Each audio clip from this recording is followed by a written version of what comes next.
I've noticed over the last couple of months, man, a lot of fighters and good fighters, experienced fighters, with pretty much blank shorts on. And I'm thinking, what the hell is going on right now? As you stated. Yeah, man.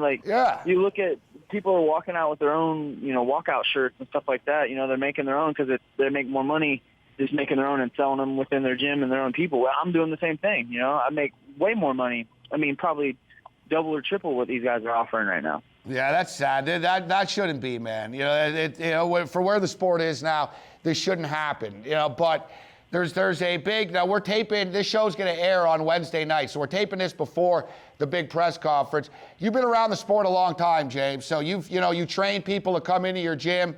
You've been around the sport. I think you fought in 10 different companies over the years, so you've seen it all.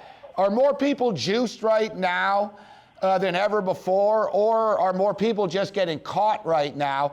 And is it pissing you off? Because honestly, I don't think fans really care all that much. I think some fans do. It seems like the people that really do care are the clean fighters, because people are starting to believe that the sport is getting tainted. I think both, to answer your question, I think people have been doing it for a long time, but they're just now starting to get caught on it. And does it piss me off? Not really, doesn't piss me off. I don't feel like if these guys are out here on steroids and they want to do that stuff. I mean, I've fought guys that have been juicing before, and I don't believe that. I just don't see the big.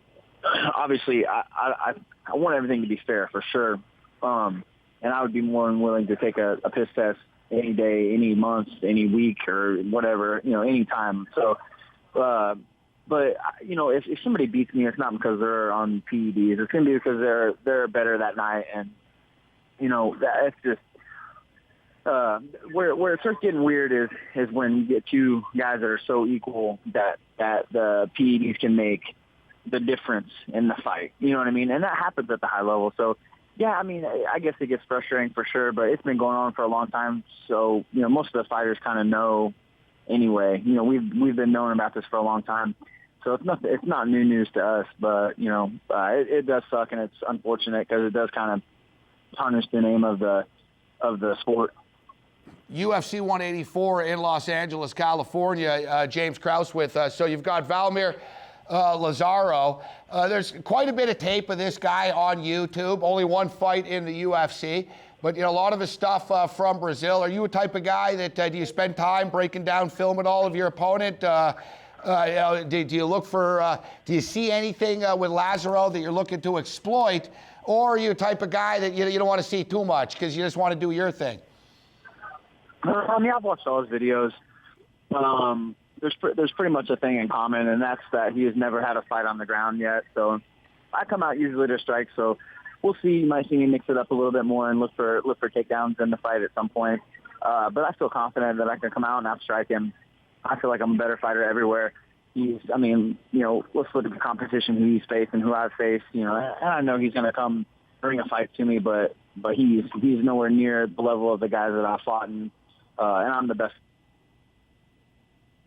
James Krause with us. I definitely am going to exploit some of his weaknesses and mix it up a lot. And, James, as I mentioned, you've been a high-volume fighter over the years, man. You've racked up a ton of fights, man, since 2007. It's unbelievable, man. You just like to keep racking them up, don't you? It'll probably me. I have a couple gyms now, and I have a baby due in a couple months, so it'll probably slow down for me. But, yeah, I used to show up to fight every weekend if I could. I mean, I love fighting, and I still do. I'm at a different point in my life where I can't, physically even, I can't fight every weekend. The weight cut's tough on me now. I cut a lot of weight, so it's harder for me to be as active as I used to be. Yeah, the window of opportunity isn't a big one. So exactly, man. When they make the call, you answer it no matter where it is on the card. But hey, James, it was great catching up with you, man. Thanks a lot for taking the time to be with us. Best of luck as you wrap up camp before you head out to Los Angeles for the fight in about a week and a half's time. Thanks a lot, man. Hey, thanks for having me on. There's James Krause with us. Good stuff from James Krause. Started to cut out a little bit at the end. My apologies for that, but it is kind of a screw job. The guy fought Masvidal. The guy got screwed over against Bobby Green. Controversial. You can make an argument, whatever happened with the low blows, whether they were intentional or not. Bobby Green says they weren't. But, Krause is a guy that the Joe Sixpack likes. He is an entertaining fighter. I find it kind of baffling that he's opening up this card as well. And it doesn't matter where you are on the card, if you're on the TV part of it, but Fight Pass, it's tough to sell sponsorship, man, when you're telling people, hey, I'm not on TV. You got to watch this stuff online. Tough way for a guy to make a living. And, you could hear the despair in his voice when he's talking about the sponsorship issues and the pre-Reebok stuff. The Reebok stuff's only kicking in the summertime. So it's all good. Like, how the hell does Paige Van Zandt get money from Reebok, but the chick that beats her, and Esparza doesn't? The popularity contest is all cute for the cute fighters, but for the fighters in the pits, it absolutely sucks. And pisses me off to hear a story like that from James Krause. MMA Meltdown continues.